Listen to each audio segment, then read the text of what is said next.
En este día, nuestro tema es el estanque de Betesda, centro de adoración pagano.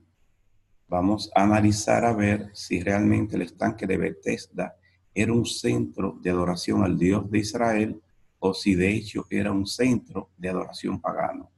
Vamos a ver lo que nos dicen las escrituras al respecto.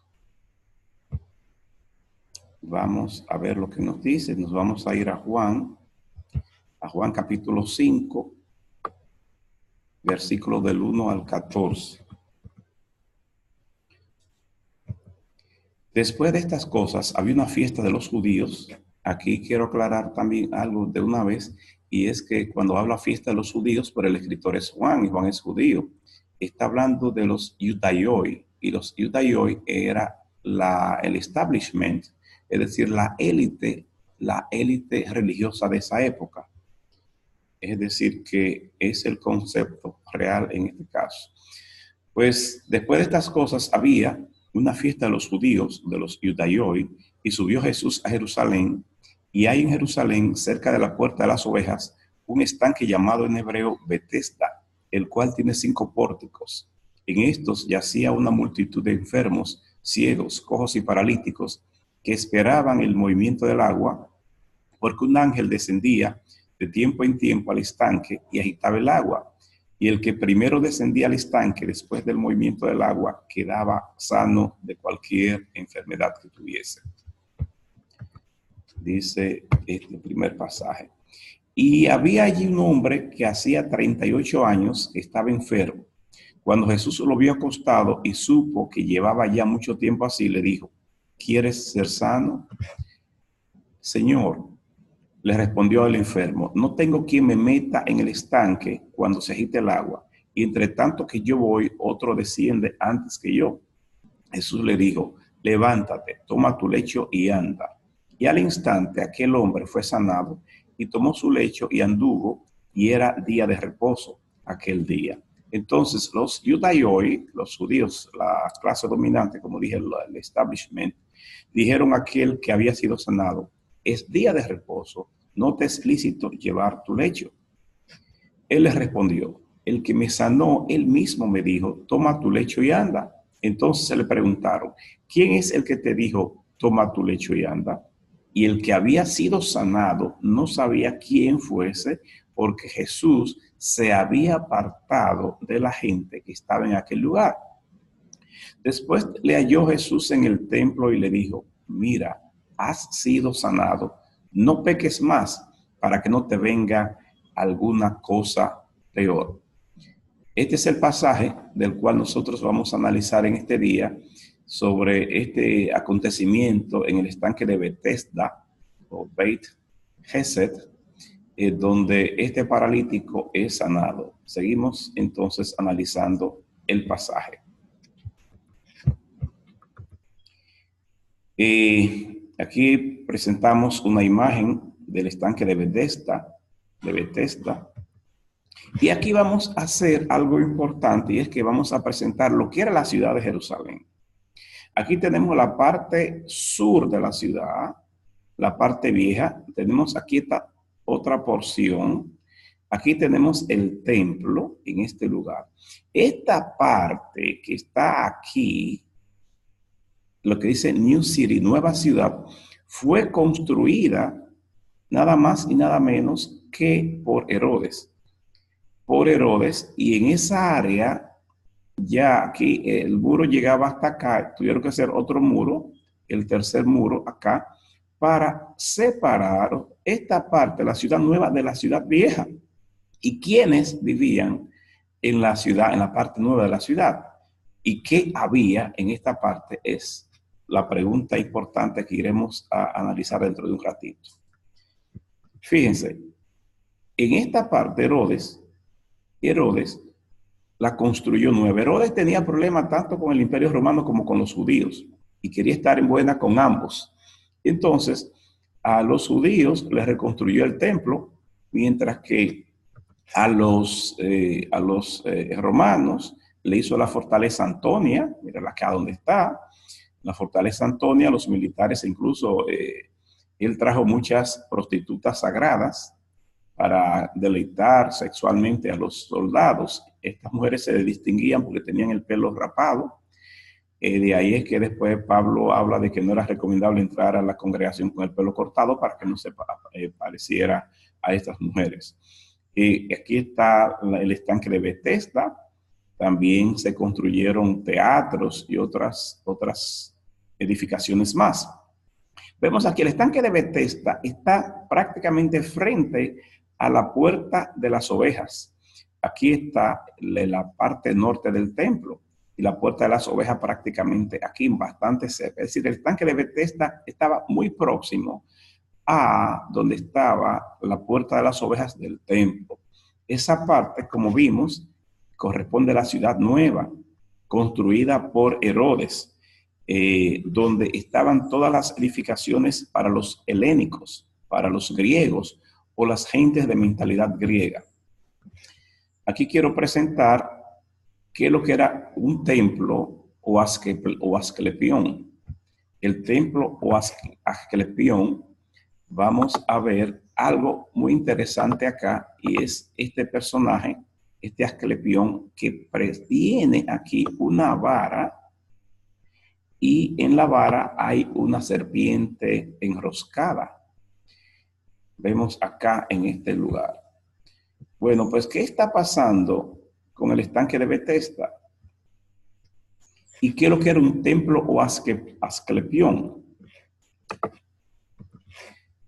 Y dice un historiador llamado Estrabón en su obra geográfica, dice, y en esta ciudad, o sea, Epidarius no está exenta de una distinción, y en particular a causa de la epifanía de Asclepio, que se cree puede curar enfermedades de todo tipo y siempre tiene su templo lleno de enfermos, así como de las tablillas votivas en las que el tratamiento se registra, al igual que en Cos y Tarica.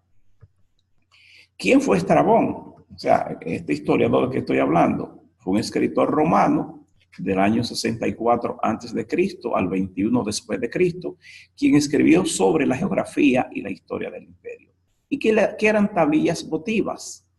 La costumbre de hacer tablillas y registrar la gratitud por la sanidad sobre ellas. A veces las réplicas de las partes del cuerpo sanadas fueron hechas como ofrendas votivas y testimonios del poder de la deidad. Aquí estamos presentando, en cortesía de eTeacher, uno de los más de 400 Asclepión en el Imperio Romano, es decir, lugares de adoración greco-romana donde se iba a buscar la sanidad a través del dios Asclepio o Esculapio, que dijimos aquí, el dios de la sanidad, el dios griego de la sanidad, que tuvo dos hijas, Higía y Panacea. Higía, de ahí la palabra higiene, y Panacea, la de sanar todas las enfermedades. Aquí tenemos nuevamente uno de los Asclepión de más de 400 que hubo en el Imperio Romano. Sobre los Asclepión en el Imperio Romano, los templos de Asclepio estaban llenos de enfermos y de los típicos estanques destinados al baño y los rituales de curación. Esto encajaría con la descripción en el libro de Juan sobre Betesda. Escritores helenísticos como Vitruvio, que nació en el 80 y murió en el 15 a.C., y Arístides Theodorus, del 117, 181 después de Cristo, son ejemplos de escritores que confirman que las piscinas no eran decorativas, sino de adoración en el Asclepión, y que éstas fueron diseñadas para los rituales de curación. Eso dice Vitruvius, de arquitectura, y Arístides. Asclepio era popular. Los romanos estimaban que había alrededor de 400 templos de Asclepio en todo el Imperio Romano. Ahora, vamos a hacer una comparación entre Siloé y Betesda. Y la pregunta, ¿por qué Jesús no mandó al estanque de Betesda a este paralítico?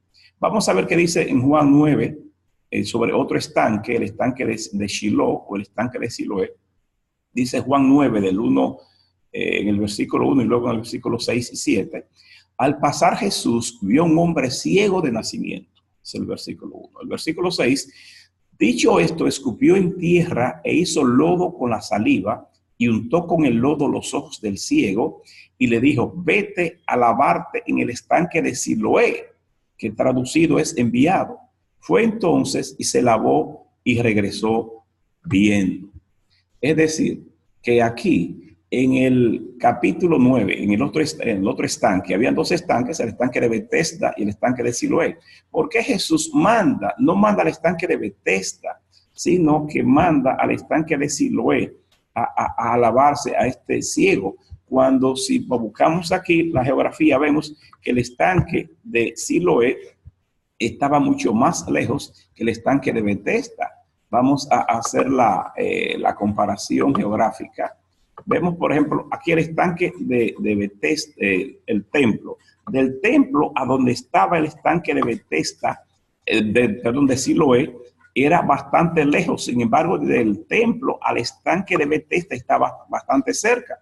Entonces, ¿por qué Jesús, estando tan cerca del estanque de Betesda, no lo manda ahí a este ciego, sino que lo manda para acá, tan lejos al estanque de Siloé? Esa es la pregunta a hacer. Simple y llanamente no lo manda ahí porque el estanque de Betesda no era un centro de adoración al Dios de Israel. Simple y llanamente por eso. Otras preguntas que tendremos nosotros que contestar es ¿por qué Jesús se fue rápidamente del estanque según Juan 5:13? Simple y llanamente porque Jesús estaba en una área que no era una área de adoración al Dios de Israel. Entró por misericordia a sanar este paralítico que tenía 38 años. Otra pregunta, ¿por qué Jesús le advierte al paralítico del estanque de Betesda que no peque más según Juan 5:14? Claro, que no peque más porque era que este paralítico había perdido ya la fe en el Dios de Israel y estaba buscando su sanidad en el lugar equivocado. Es como que ahora un creyente, un fiel creyente, esté enfermo y su fe empieza a menguar y busque su sanidad yendo donde los brujos, donde los curanderos y se aparte de su fe. Eso es lo que Jesús aquí le está advirtiendo a este paralítico, que no vuelva a pecar para que no le vengan cosas peores, porque él había pecado porque había fallado, se había apartado del Dios de Israel. Simple y llanamente eso pasa en este pasaje. Ahora, hay otro tema muy importante y el ángel que removía las aguas. Y el ángel que removía las aguas, según pudimos ver, Reina Valera dice lo que vimos hace un rato, que había un ángel que los paralíticos esperaban el movimiento del agua, porque un ángel descendía de tiempo en tiempo al estanque y agitaba el agua. Y el que primero descendía al estanque después del movimiento del agua quedaba sano de cualquier enfermedad que tuviese. Eso nos dice nuestras versiones, que Reina Valera, y también todas las otras versiones que toman como base textual el Textus Receptus, o sea que son Biblias que vienen de la familia escritural, que no son alejandrinas, sino que son de otro tipo de corte, que son de índole bizantino. Simple y llanamente la respuesta es que este ángel no existió. Este ángel no existió, sino que eso fue una interpolación, fue una añadidura. Un escriba entendió que un ángel tenía que estar involucrado en esto y agregó ese pasaje de que un ángel movía las aguas. ¿Cómo sabemos nosotros eso?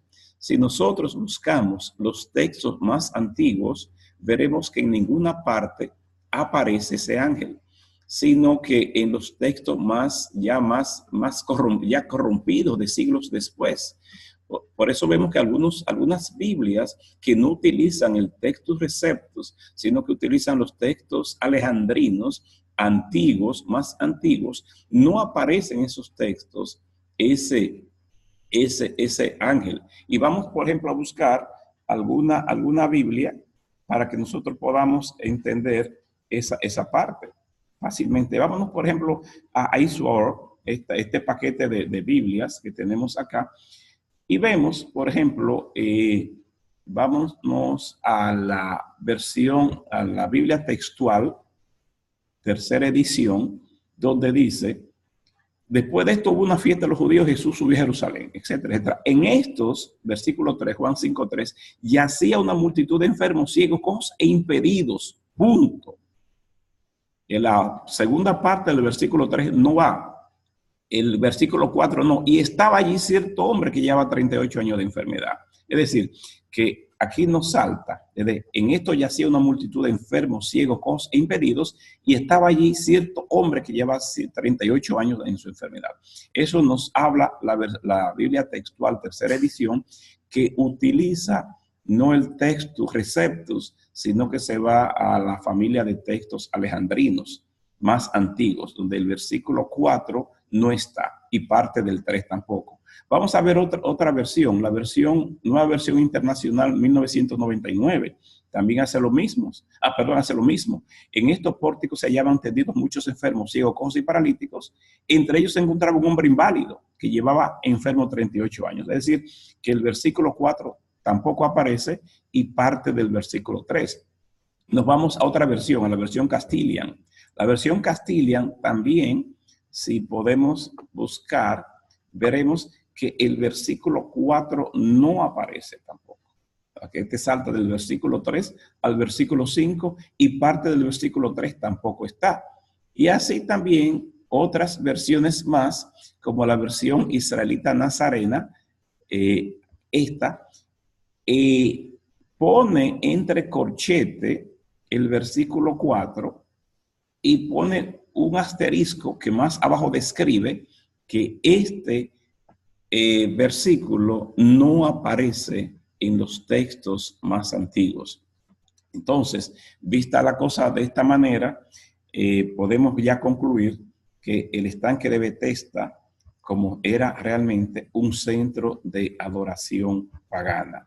Así que gloria al Señor, alabad a Yahweh, aleluya, alaben a Yahweh, alabemos al Señor y estamos orando para que este mensaje, todo el que vea este mensaje, que la gracia del Señor, del eterno, todopoderoso Dios nuestro, le ilumine, le bendiga y que esa paz que sobrepasa todo entendimiento humano, esa paz que sobrepasa todo entendimiento humano, esté con cada uno de ustedes. Lo bendecimos con bendiciones del cielo, bendiciones de la tierra y bendiciones debajo de la tierra. Así es que hasta la próxima y shalom, shalom.